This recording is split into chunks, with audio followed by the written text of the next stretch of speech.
Just from your right-hand side, let's look to your right for the WWII Academy, City of Exeter Spitfire.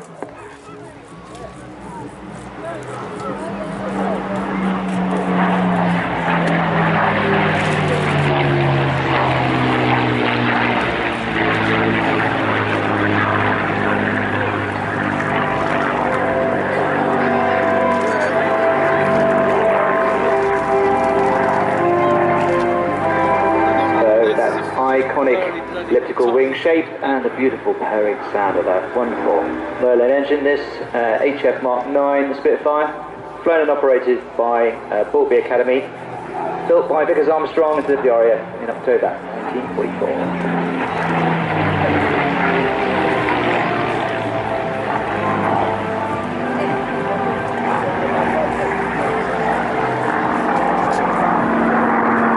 Flown by the Managing Director of the WWII Academy and Chief Pilot, Matt Jones. Very fortunate chap. Huge stable of wonderful, beautiful vintage aircraft. But just rolling out of that half cube in there, running back down, that beautiful shot against the clouds there, as it pulls and flies back towards data.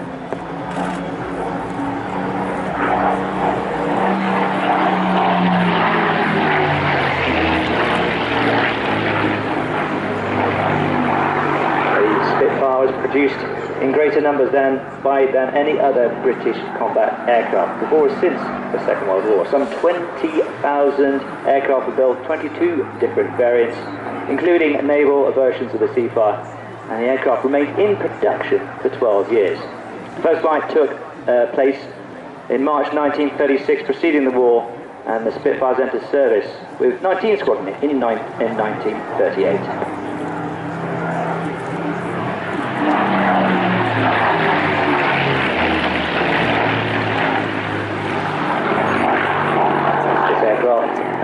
Designed, the brainchild of R.J. Mitchell, built originally in Southampton and then built worldwide. It was the sheer development potential that allowed those 20 variants to increase the power and capacity of the aircraft, to keep it up to date and keeping pace with other technological advancements and improvements, certainly in the German Luftwaffe and other Axis enemies. The Spitfires fought in every operational theatre of the war and remained in RAF frontline service up to 1954.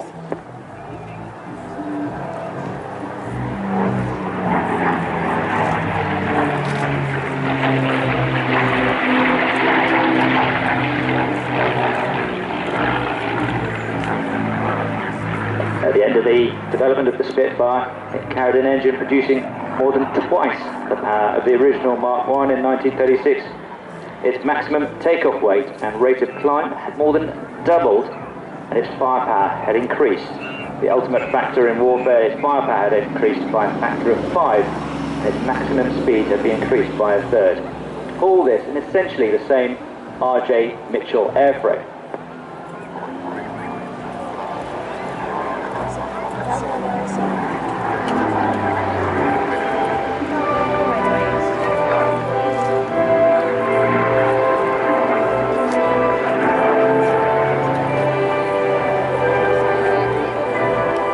Indeed, it's the Spitfire Mark 19, the reconnaissance version, the later development of the one we see here, that indeed still holds the piston altitude record at some over 50,000 feet, the piston aircraft. Quite an incredible feat, and just shows the beauty of R.J. Mitchell's design.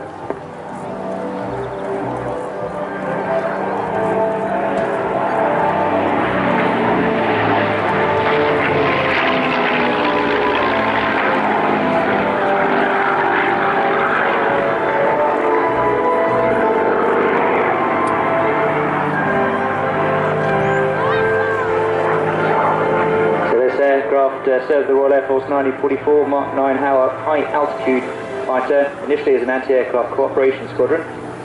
Then was sold to South African Air Force, given and then eventually stored till 1954. Eventually bought to Australia 1976 and bought as this displayed standard.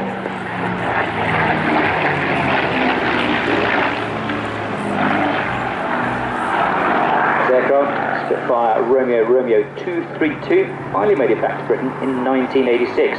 Was purchased by Charles Church. Sold it on after again restoration to the current owner, Martin Phillips. he bought the aircraft and started a full, earnest and thorough restoration to airworthy condition that took over 13 years.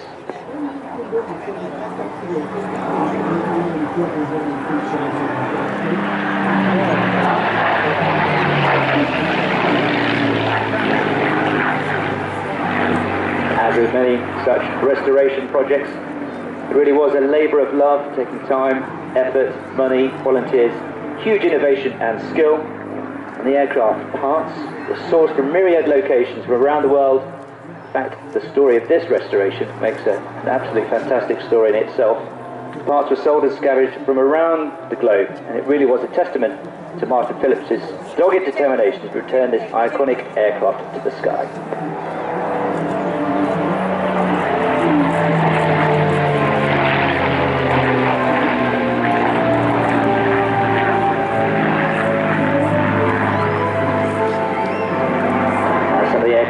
As I said, scavenged from all over the globe, bought and sold.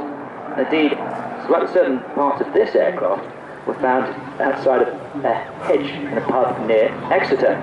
It rather neatly ties it to the name of the aircraft, the city of Exeter.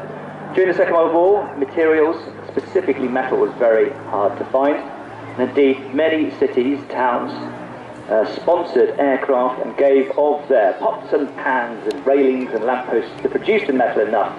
And this aircraft, named after the city of Exeter, very much of the era, as each city sponsored an aircraft and got their name on the side.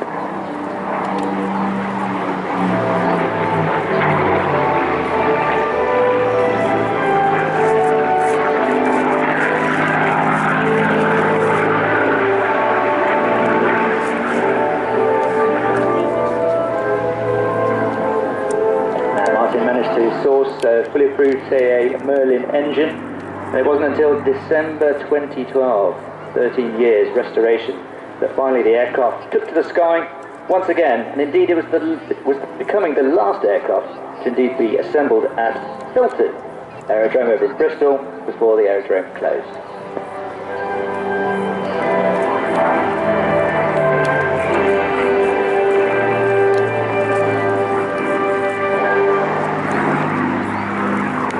Aircraft some 75 years previously, operating from what was known as Royal Air Force West Hamnet, now known as Goodwood, and the aircraft returned to the very same brass runway. So ladies and gentlemen, to your front, Matt Jones and the city of Exeter, let's give a big form of wave and a cheer to the Goodwood WWII Spitfire.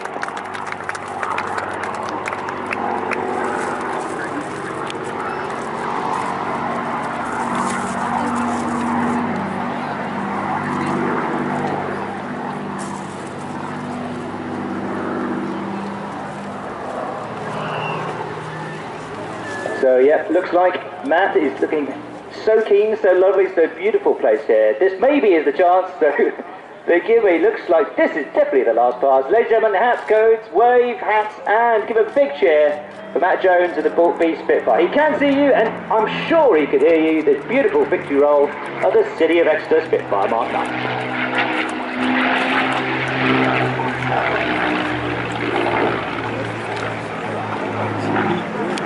Well, thanks very much for that, Andy. What a pleasure it is always to see a Spitfire, the most remarkable aircraft. It just gets the emotion going, and it's so great to see so many being renovated.